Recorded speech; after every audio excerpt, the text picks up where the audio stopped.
Aujourd'hui, le sujet, c'est les anticorps monoclonaux pour les mules.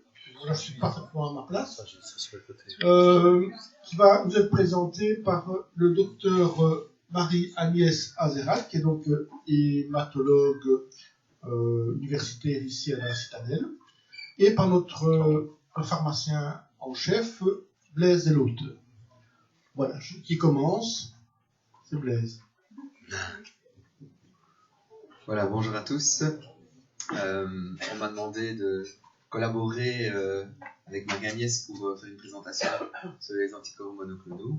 Je suis loin d'être spécialiste, mais j'ai été reprendre des informations dans la littérature et des présentations de camarades pharmaciens pour un petit peu balayer les éléments essentiels et introduire moi plus l'aspect production, disons un peu pharmacocinétique, et laisser l'aspect pendant clinique à Marie-Agnès, parce que c'est un peu plus son domaine.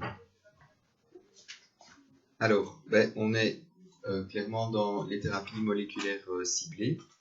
Donc il y a deux grandes classes, les anticorps monoclonaux dont on va parler aujourd'hui, et les inhibiteurs des tyrosine kinases. Il y en a quelques-uns qui sont listés, donc avec des cibles évidemment qui ne sont pas les mêmes, des cibles intracellulaires pour la deuxième famille et plus extra, en tout cas pour le target des molécules. Alors c'est quoi un MAB? On commence par une définition. Un anticorps monoclonal est une immunoglobuline de type IgG ne reconnaissant qu'un seul épitope sur un antigène donné. Alors c'est une macromolécule protéique, donc c'est quand même plus de 150 000 daltons. Donc, qu'est-ce que ça a comme conséquence? Évidemment, c'est que c'est inutilisable per os. Donc, c'est uniquement la voie parentérale. La diffusion tissulaire n'est pas extraordinaire. Encore qu'il y a toujours moyen d'un petit peu cibler certaines choses. Et évidemment, elles ne franchissent pas généralement la barrière hémato-encéphalique, puisque ce sont des petites molécules uniquement, vraiment de plus ou moins 1000 daltons. Alors, la production. Ça c'est assez costaud. J'ai essayé de résumer parce que c'est pas du tout ma spécialité non plus.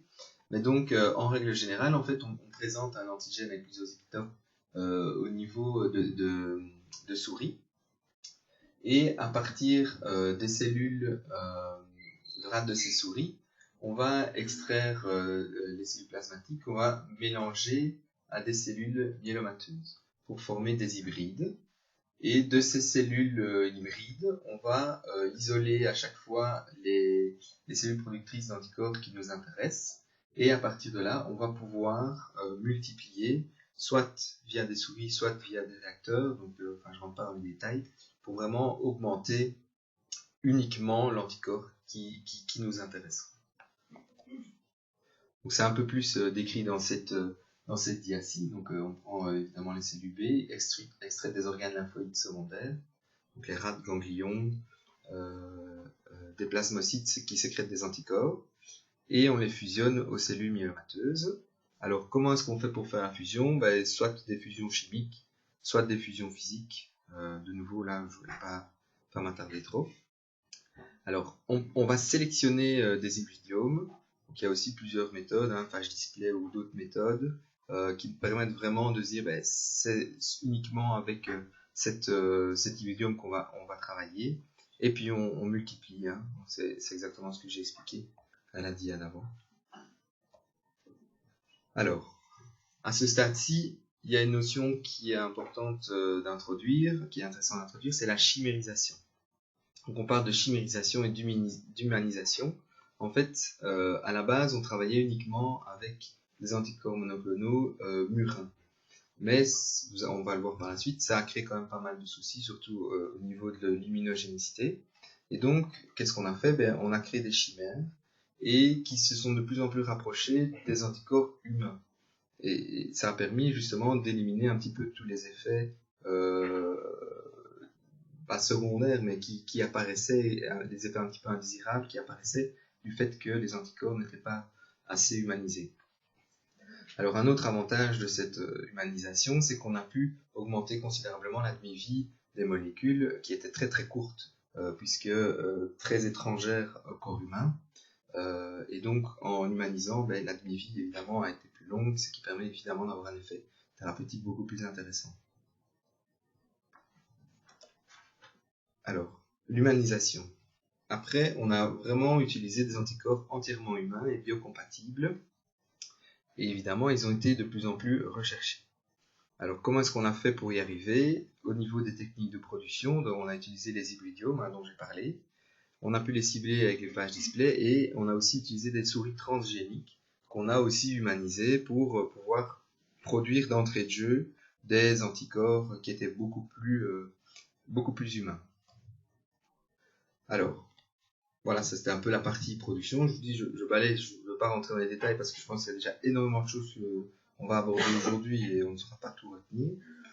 Mais je pense qu'ici important, c'est un petit point de repère pour bien se retrouver à la fois dans la clinique et puis un petit peu situer les molécules. C'est la nomenclature. Quel que soit le médicament, en général, la nomenclature, ça permet de connaître le mécanisme d'action, la cible enfin, en général, ces deux éléments-là se retrouvent dans le nom du médicament, de la dénomination commune internationale, évidemment pas le nom déposé par la firme. Alors, le suffixe MAP, évidemment, c'est monoclonal antibody. Là, j'espère que je ne vous apprends rien.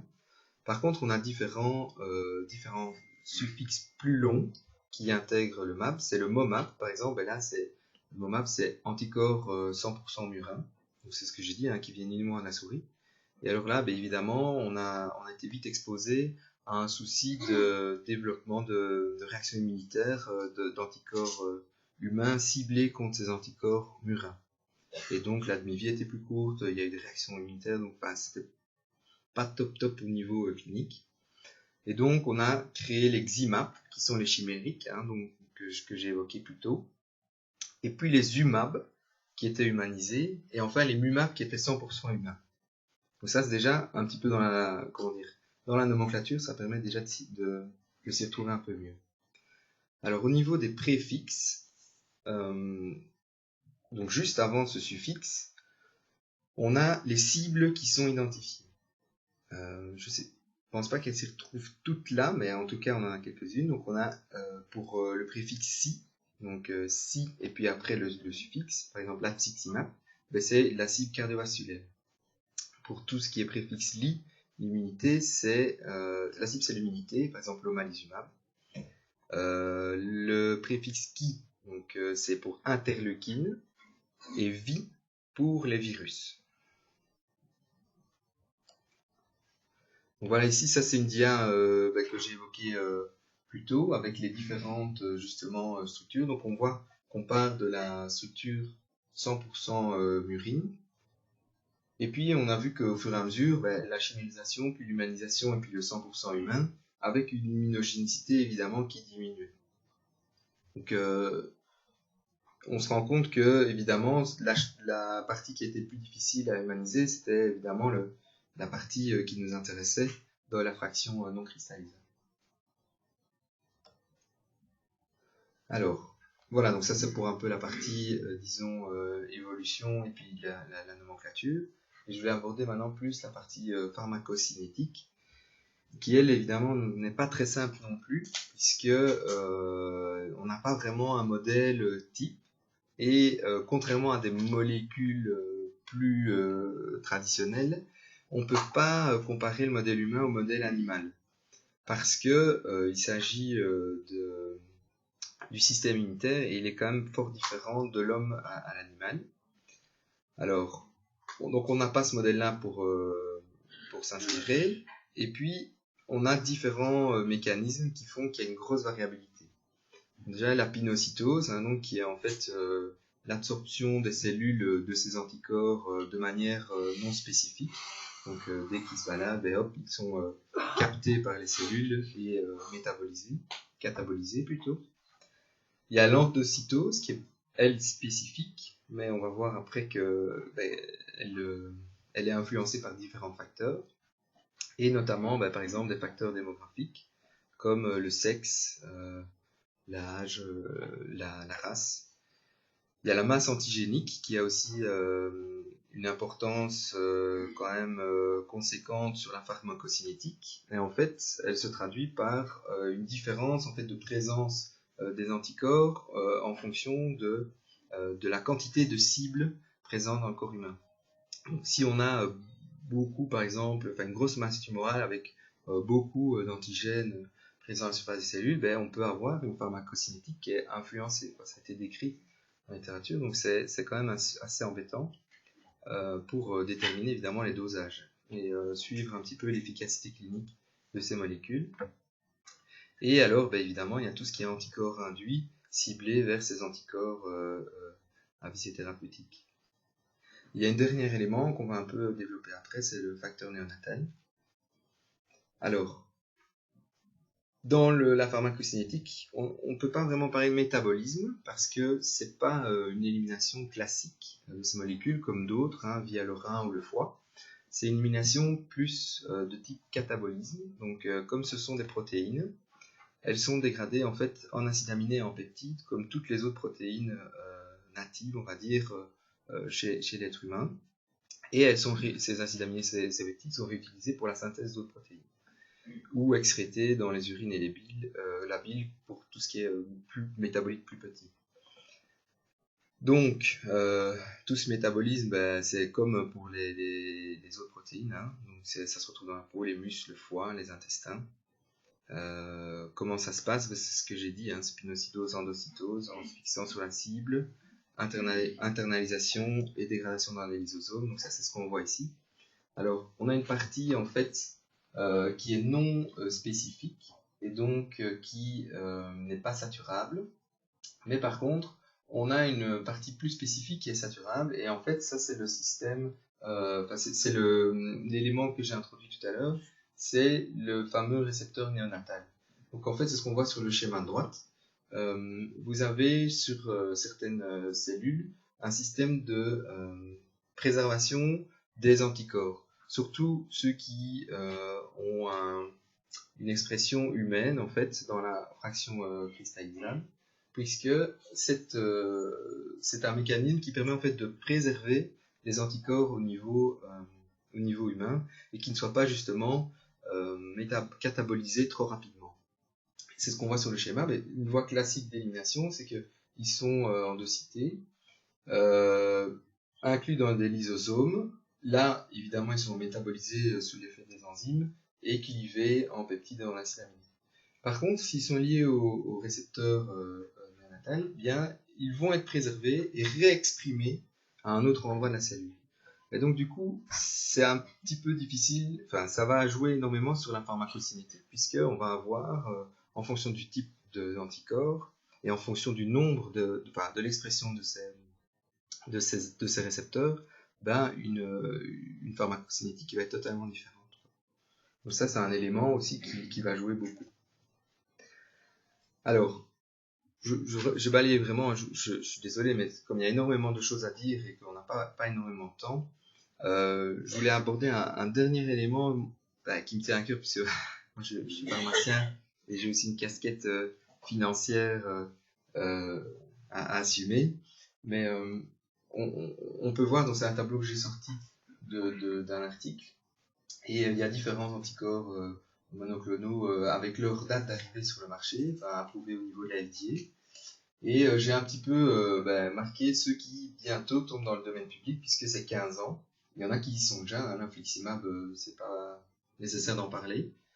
On a d'ailleurs lancé un marché là-dessus très récemment.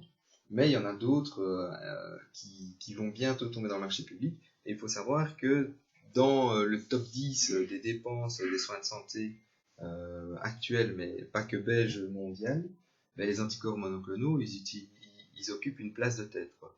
Donc je crois qu'on doit vraiment essayer de se positionner, nous en tant qu'institution, mais aussi la Belgique, pour ouvrir quand même le marché à la concurrence, puisque ce sont des dépenses de soins de santé qu'on pourra faire ailleurs. Donc voilà, ça c'est un élément que je voulais partager.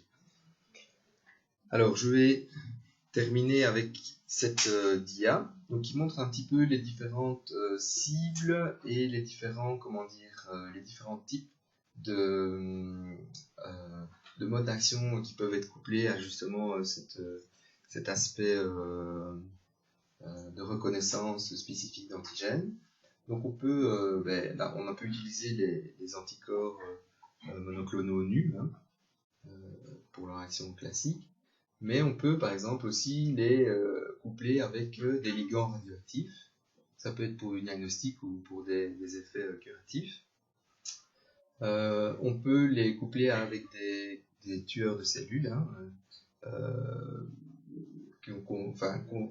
plutôt avec des activateurs de tueurs de cellules endogènes. On peut les lier à des liposomes, mais ça c'est plus pour une diffusion plus intéressante, puisque comme je l'ai dit, il y a une diffusion tissulaire qui n'est pas toujours aisée, donc on va pouvoir, avec des véhicules plus spécifiques, envoyer les anticorps à des endroits plus intéressants. On peut les lier à des prodrogues, en fait, qui, une fois que l'anticorps sera lié à sa cible, va pouvoir justement activer la transformation de la drogue. Souvent c'est pour avoir un effet protecteur ou éviter que le médicament ou l'effet thérapeutique soit déclenché trop tôt. On peut le lier à des toxines, à des cytokines aussi, et les radionucléides, c'est plus pour l'effet curatif que diagnostique, quoi. Voilà, j'ai essayé d'un peu balayer, je ne voulais pas trop rentrer dans le détail parce que je pense qu'il y aura beaucoup d'informations à retenir. Et je vais laisser la parole maintenant à Marie-Agnès pour le gros du sujet. Merci beaucoup. Et donc, comme Blaise vous l'a déjà montré, c'est un sujet qui peut tous vous endormir rapidement parce qu'on a énormément d'informations à donner. Et ici, on s'est dit que si on allait dans les détails, on s'est dit avec Blaise, on s'est dit non, il faut faire des sélections. Et j'avais simplement la mission de vous parler de la clinique. Mais alors la clinique, il y a des spécialités de tous les domaines dans la salle. Et dans chacune de vos spécialités, je suis sûre que vous utilisez déjà couramment les anticorps monoclonaux et que vous les connaissez bien mieux que moi pour votre domaine. Donc je me suis dit que j'allais parler simplement de l'hématologie. Et ce qu'on va faire ensemble, c'est de déshabiller ce petit bonhomme et de y aller pathologie par pathologie. Je ne parlerai pas des leucémies aiguës, alors qu'il y a déjà des anticorps monoclonaux qu'on utilise et de plus en plus. Et je vais essayer de voir avec vous ces différents domaines pour essayer au moins que vous reteniez quelles sont les cibles qu'on a dans chacune des pathologies et quels sont les anticorps monoclonaux qu'on va utiliser. Donc à tout seigneur, tout honneur. Bon, d'abord, on va parler des anticorps monoclonaux que je vais évoquer avec vous. Le rituximab, une génération suivante, l'obinutuzumab, toujours un défi pour pouvoir donner ces noms. Dans l'Hodgkin, le brentuximab vedotin, le nivolumab, et puis dans les lymphomes non-hodgkiniens, on reprend un petit peu les mêmes que pour la leucémie lymphoïde chronique. Dans le myélome, je vais appesantir beaucoup plus sur le myélome, parce que c'est une discipline où actuellement les molécules sont multiples, avec des cibles toutes différentes, et où l'explosion de ces nouvelles molécules nous fait devoir réfléchir à quelle molécule utiliser et dans quelle chronologie et pour quel patient. Et puis on parlera quand même de l'anémie hémolytique, pour ne serait-ce que mentionner l'éculizumab, qui est un magnifique médicament, mais un tout petit peu onéreux, comme on le verra. Donc, pourquoi ça ne bouge pas ? Je ne sais pas. Ah oui, voilà. Tous ces lymphomes, si on parle maintenant des lymphomes non-hodgkiniens, tous ces lymphomes que vous voyez ici sont des lymphomes qui ont un point commun, ils sont CD20 positifs, que ce soit le folliculaire, la zone marginale, la lymphome du manteau, la LLC. Et donc ça nous offre une cible, évidemment, pour nos anticorps monoclonaux. Le premier de tous, nous l'avons déjà parlé, le rituximab, 97, une véritable révolution. L'étude qui est souvent citée, c'est celle de M. Chaugier, parue dans le JCO en 2005, qui montre un gain de survie à 5 ans extraordinaire. 76% de survie versus 63%. Et les autres études qui ont été faites après, on ne fait que confirmer cet avantage. Il n'y a plus une chimio qui se passe maintenant pour des lymphomes non-hodgkiniens sans rituximab. Le mode d'action, Blaise en a déjà parlé, il y a des mécanismes qui sont directs, d'autres liés par le complément, d'autres où il y a une interaction cellulaire pour pouvoir lyser la cellule tumorale. Et donc les molécules qui ciblent ce CD20, le rituximab, le MabThera, oui, c'est vrai, le premier, Roche, bien, mais il y a plein de biosimilaires, puisque maintenant, c'est passé dans le domaine public, et c'est vrai qu'on est toujours un tout petit peu réticent à utiliser des biosimilaires, mais il faut voir dans quel domaine on se trouve, et peut-être qu'on aura intérêt à avoir recours à des molécules qui peuvent permettre un coût de 30 à 60% moins cher, même si on est toujours un tout petit peu réticent et un petit peu conservateur pour nos molécules phares. Et puis il y a l'obinutuzumab, le Gazivaro, qu'on a en Belgique, qui est remboursé dans la LLC la lymphome folliculaire. L'ofatumumab, l'Arzerra, on ne l'a pas en Belgique, mais c'est également une molécule qui cible extrêmement bien le CD20, deuxième, troisième génération. Et puis il y a une autre molécule dont je vais juste parler parce que c'est quelque chose qui est peut-être un tout petit peu oublié à tort, qui est l'ibrenituzumab tiexan, donc le Zevalin. Donc qu'est-ce que c'est, à part un nom barbare? Eh bien en fait c'est basé sur le fait que le CD20 c'est une cible idéale pour la radioimmunothérapie. Et en fait, on va pouvoir coupler différentes molécules. Certains couplent zirconium, d'autres l'yttrium 90. Et en fait, lorsqu'on cible une radiothérapie au rituximab, on va pouvoir d'abord, avec une dose de charge, saturer la zone tumorale et puis pouvoir ensuite donner une immunothérapie tout à fait ciblée. Les résultats ont été excellents. Et donc, il y a plusieurs études qui ont été reproduites par d'autres auteurs qui montrent qu'effectivement, on n'a pas de pointer, donc je ne sais pas comment vous le montrer, mais on voit très bien qu'il y a un gain en termes de progression, survie sans progression, également un gain en survie pour notamment les lymphomes folliculaires. On va passer maintenant à un autre domaine qui est le lymphome de Hodgkin avec cette magnifique cellule un peu en tête de mort, la cellule de Renstenberg. Lymphome de Hodgkin et lymphome T anaplasique qui ont quelque chose aussi en commun. On oublie le CD20 et on passe maintenant à une autre cible thérapeutique qui sera le CD30. Et là, pour le CD30, on a une autre molécule. Donc pour le CD20, on a vu qu'on avait la molécule nue améliorée éventuellement. Pour le CD30, on n'avait rien du tout jusqu'à peu. Et puis, vers 2004, plus ou moins, est apparue cette drogue qui est en fait le brentuximab vedotin. Et ça, c'est particulièrement intéressant parce que non seulement on va cibler le CD30, qui est présent à la surface des cellules de Renstenberg, mais aussi à la surface des lymphomes anaplasiques, on va pouvoir trouver cette expression de CD30. Et on va coupler cette immunothérapie à une chimiothérapie. Et donc, on va pouvoir aller directement, non seulement cibler la cellule qu'on veut cibler, mais en plus délivrer localement la chimiothérapie. Et l'efficacité a été également bien montrée parmi différentes études. Et alors ici, vous ne voyez rien, mais quand même un petit peu. Donc, c'est des études qui sont avec des petits nombres de patients. Pourquoi? Parce que le Hodgkin, vous savez que c'est un lymphome qui répond bien au traitement. Donc, en général, dans les lymphomes, lorsqu'on a un patient à qui on doit annoncer un diagnostic de lymphome et qu'il a un lymphome de Hodgkin, on lui donne plutôt, à notre sens, une bonne nouvelle par rapport à un autre cancer.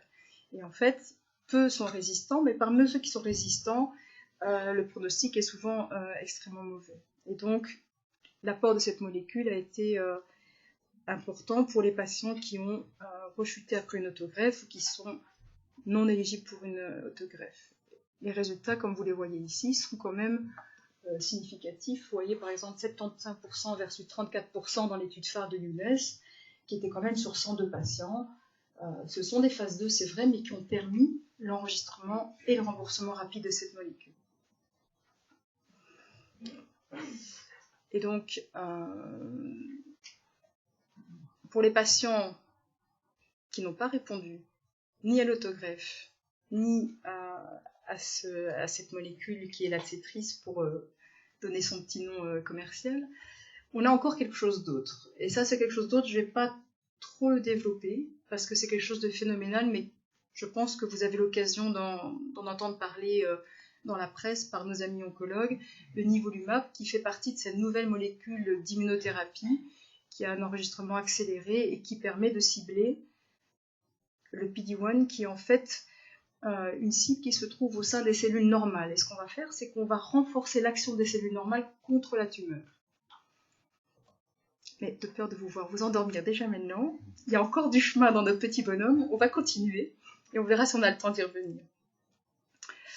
Et donc, je vous ai dit que j'allais m'appesantir un tout petit peu sur le myélome. Et le myélome, il y a une drogue magnifique qui vient d'arriver, avec là aussi un enregistrement accéléré qui s'appelle le daratumumab.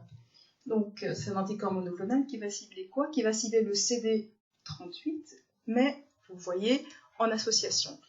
De même que le rituximab devait se donner avec une chimiothérapie de type CHOP, ici, le daratumumab, normalement, doit se donner en association avec d'autres molécules. C'est comme ça qu'il y a eu le remboursement.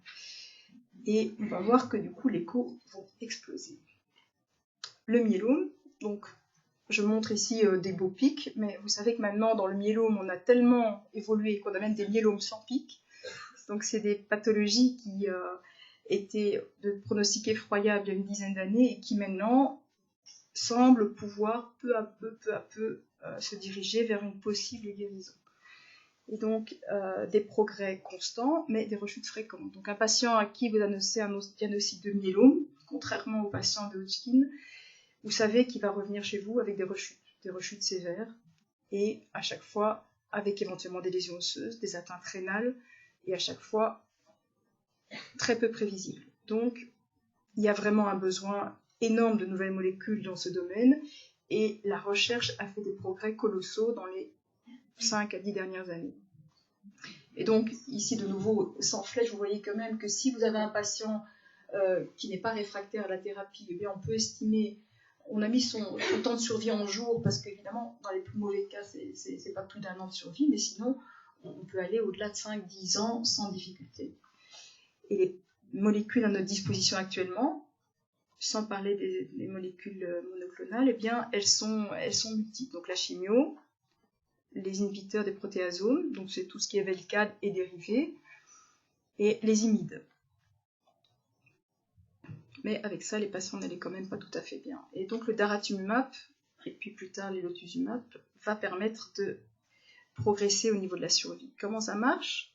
Et surtout, quels sont les effets secondaires? Parce que c'est plus ou moins vers ça que j'aimerais bien aussi qu'on se pose un petit peu, non seulement voir quelles sont les nouvelles molécules, mais quelles sont aussi la nouvelle façon d'avoir des effets secondaires qu'on ne connaissait pas et des prix qu'on n'avait même pas imaginé pouvoir avoir pour des médicaments. Et donc, c'est un anticorps monoclonal, tout à fait humain, dirigé contre le CD38, dirigé sur les cellules myélomateuses et aussi sur les cellules NK. Et ça va être important parce qu'on va donc avoir plusieurs modes d'action de cette molécule. Et ça marche bien. Et ça marche bien si on regarde la façon dont ça a été enregistré avec un label déjà en mai 2016. Ça a d'abord été même remboursé en monothérapie tellement ça fonctionnait bien. Donc l'efficacité, vous le voyez, si on combine les patients qui répondent totalement et partiellement, on a un bénéfice clinique de plus de 80%.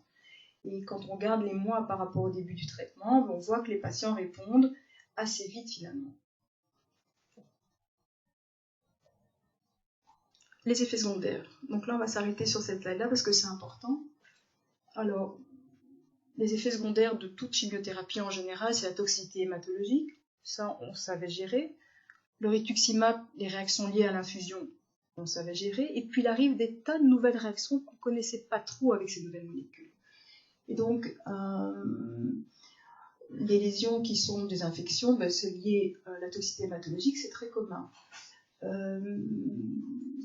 Des problèmes d'hypertension, ça, c'était pas des choses qu'on connaissait beaucoup. Et avec le daratumumab, ça devient un vrai problème. Il faut vraiment surveiller l'attention de ces patients. Les problèmes pulmonaires sont réellement des problèmes qui sont observés également de manière tellement importante que les patients avec asthme, on commence à se demander si on devrait continuer à leur donner ce type de molécules. Et puis, des lésions d'arthralgie, des lésions, enfin des symptômes extrêmement important de fatigue, mais une fatigue vraiment très importante, font que chez certains patients, notamment plus âgés, il faut quand même réfléchir à vous donner ces magnifiques nouvelles molécules qui sont censées pouvoir les guérir. Il faut être sûr quand même qu'on ne va pas leur donner non plus des effets secondaires tellement importants que le bénéfice ne sera pas aussi grand qu'on voudrait.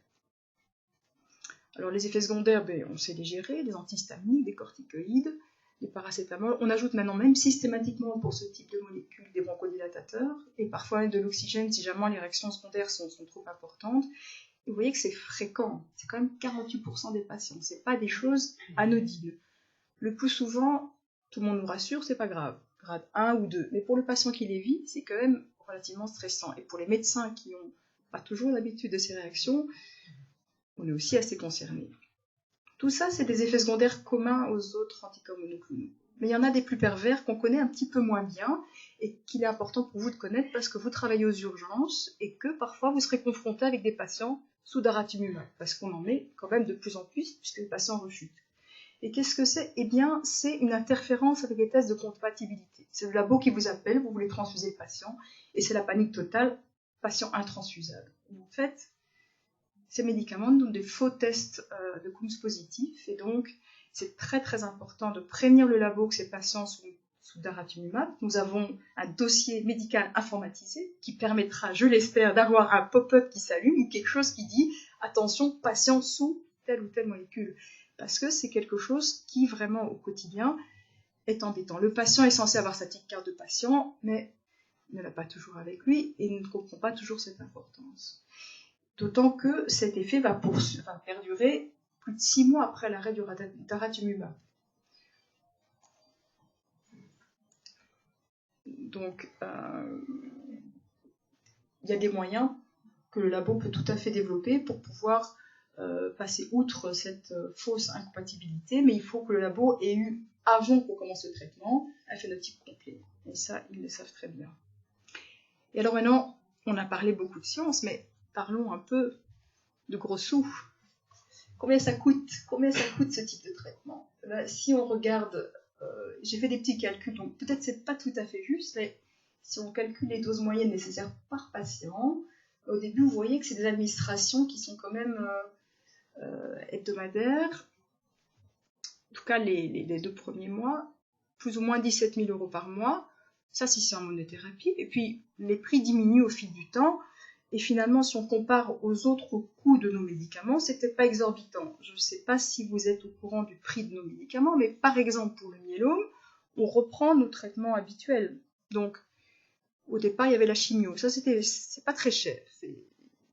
En soi, si on ne prend pas les effets secondaires, si on ne prend pas les hospitalisations pour toxicité, c'est pas très très cher. Les inhibiteurs des protéasomes, on avait le Velcade, c'était pas trop cher, plus ou moins 4 000 € par mois, 5 200 € par mois si on prend maintenant le Kyprolis, qui est un nouvel inhibiteur du protéasome, et puis il y a l'Inovide qui arrive aussi, et puis on arrive vers les imides maintenant. Les imides, c'est, vous savez, la thalidomide, qui avait vraiment très mauvaise réputation puisque ça pouvait donner des toxicités au niveau de la croissance des membres chez les femmes enceintes, et du coup il y a eu des grosses associations de patients qui ont bloqué beaucoup l'arrivée du thalidomide, qui avait des effets secondaires. Donc ça c'était plus ou moins 400 € le mois. Le Revlimid, le petit cousin, très efficace, c'est vrai, moins de toxicité avec moins de thrombose, mais c'est quand même 5 400 €. La génération d'après, 10 000 € par mois. Et ça, c'est des gens qui vivent plusieurs années avec ce type de traitement. Ça, c'est en monothérapie. Et souvent, on associe ces traitements. Donc voilà, c'était juste pour vous donner cette idée pharmacoéconomique, parce qu'on a quand même maintenant de plus en plus de nouvelles molécules et qu'il faudra quand même penser à réfléchir. Nouvelles molécules, toujours dans le myélome, l'élotuzumab n'est pas encore remboursé. Et là, on va cibler de nouveau le SLAMF7. Donc ça, c'est une molécule qui se trouve sur les cellules normales aussi. Et là aussi, on va renforcer l'immunité de l'hôte pour pouvoir tuer la cellule myélomateuse qui est porteuse de ce récepteur SLAMF7. Et donc, on va prendre l'exemple du myélome, mais les anticorps monoclonaux en hématologie, eh bien, c'est vrai que c'est un progrès. C'est fabuleux. Il y a des nouveaux effets secondaires qu'on va devoir de mieux en mieux devoir intégrer aux effets secondaires qu'on connaissait. Il faudra bien cibler quel patient on va pouvoir mettre sous quelle thérapie, puisque les effets secondaires sont différents. Les coûts sont vraiment exponentiels. Et est-ce qu'on va pouvoir guérir? Eh bien, c'est possible, alors que le myélome est une maladie extraordinairement délétère, avec un pronostic très très sombre. Mais on va quand même devoir se poser des questions à un certain moment. Alors on arrive déjà à la fin de notre petit bonhomme, l'hémoglobinurie paroxystique nocturne. C'est une maladie un peu perverse qui va faire que des récepteurs au niveau de la cellule vont être perturbés et on va avoir une lyse liée au complément, et on a une magnifique molécule qui est l'éculizumab qui va empêcher cette lyse liée au complément. Ça marche très bien, donc la dépendance transfusionnelle va être tout à fait réduite. Vous voyez une réduction de transfusion de 73%. Il n'y a pas beaucoup de patients, c'est une molécule orpheline, ça c'est vrai. Il y a des effets secondaires, mais qui sont relativement modérés. Et alors au niveau du prix, là aussi, ça paraît pas énorme, 4 500 € pour 300 mg, sauf que si on fait par mois, le premier mois c'est plus ou moins 40 000 €, et puis après puisque au départ on donne une dose de charge, et puis après c'est plus ou moins 27 000 € à vie. Donc c'est toujours des choses où il faut quand même commencer à penser, est-ce qu'un patient qui a cette maladie, on n'aurait pas intérêt à le greffer? Ça coûte peut-être plus cher, mais s'il est greffable, on aurait peut-être intérêt à greffer le patient plutôt que de lui donner des médicaments qui sont extrêmement onéreux à vie. On avait dit que peut-être on n'aurait pas tout à fait le temps d'aborder le sujet, mais on a un tout petit peu de temps. Donc, tout seigneur, tout honneur, le nivolumab fait partie de toutes ces molécules qu'on a en cancérologie. Je vois que M. Salmon est là et pourrait vous en parler beaucoup mieux que moi dans le mélanome, dans le cancer du poumon, j'ai vu que c'était remboursé maintenant dans les cancers de la tête et du cou. C'est des molécules fabuleuses, c'est des checkpoint inhibiteurs qui vont jouer sur la collaboration cellulaire pour pouvoir tuer la cellule maligne. Donc cette cellule maligne, avec toujours ce schéma qui fait très peur, avec toutes ces voies de signalisation, vous vous souvenez qu'on parle aujourd'hui que des anticorps monoclonaux, on ne parle pas du tout de toutes les petites molécules qui ciblent les signaux, les anti-BCL2, les anti-facteurs tissulaires. Il y a vraiment toute la voie du JAK-STAT aussi qui est avec plein de nouvelles molécules. Si on prend que les anticorps monoclonaux, eh bien, il y a des progrès fabuleux. Le checkpoint inhibiteur qui est ici en dessous, là, eh bien, va pouvoir là aussi apporter des réponses à des patients qui jusqu'à présent avaient des pronostics effroyables et aucune réponse. Comment ça marche? Alors là, j'ai des dias de firmes pour m'aider parce que c'est un peu compliqué. Eh bien, vous avez la cellule tumorale, ça c'est facile. Les antigènes tumoraux vont être présentés à une cellule présentatrice d'antigènes. Il va y avoir une collaboration cellulaire avec des cellules T, des cellules NK qui ne sont pas sur ce schéma-ci. Et puis normalement, tout ce processus va faire que la cellule tumorale va pouvoir être détruite. Sauf qu'il y a un échappement et que parfois la cellule tumorale ne répond plus à tout ça et à développer des facteurs de résistance. Et donc, cette élimination cellulaire ne peut plus se faire. Et le PD-1 qui est situé au niveau de certaines cellules tumorales, et vous avez vu, quand on parlait du mélanome, du cancer ORL, tumeur pulmonaire, c'est présent au sein de pas mal de cellules tumorales, et c'est présent aussi sur les cellules LK. Et donc, ce qu'on va faire, c'est qu'on va favoriser l'élimination de la cellule par le système immunitaire du patient. Donc, là, c'est un petit film, j'espère que ça va marcher. Voilà, c'est un processus en plusieurs étapes. Et on va voir si ça marche. Si ça marche pas, c'est pas très grave.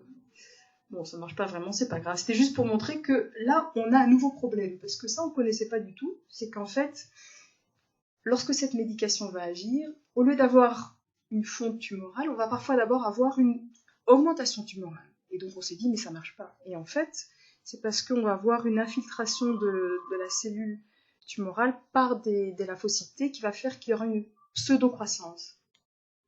Et donc, maintenant, on sait que c'est comme ça que ça fonctionne et on sait qu'au niveau de ces nouvelles molécules, il faut se donner du temps avant de pouvoir juger de l'efficacité de la molécule. Ça, c'est une chose. Et puis est apparu un autre problème qui sont des effets secondaires liés à la réponse immunitaire. Les gastro ici savent qu'apparaissent maintenant des hépatites toxiques cataclysmiques, les endocrinologues des hypophysites, des choses qu'on ne connaissait absolument pas, des diarrhées qui sont des colites qui peuvent parfois même tuer le patient. Au niveau respiratoire, même chose.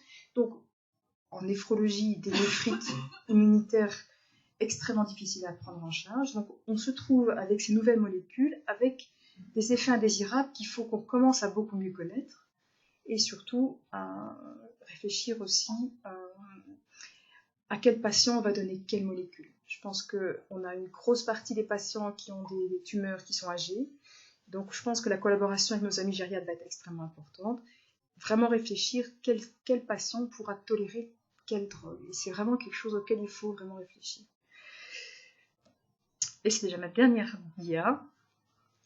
Voilà, demain c'est déjà aujourd'hui, comme vous l'avez vu. On est devant des nouvelles molécules fabuleuses. Est-ce qu'on va devenir indestructible? Ça, on ne sait pas. Le système de sécurité sociale, ça, oui, ça c'est sûr. Et les effets indésirables, même dans un domaine qu'on est censé parfaitement connaître, les effets indésirables, on les découvre et ça va être quelque chose qui est un vrai défi pour savoir comment les gérer au mieux. Voilà. Je suppose que vous avez quelques questions.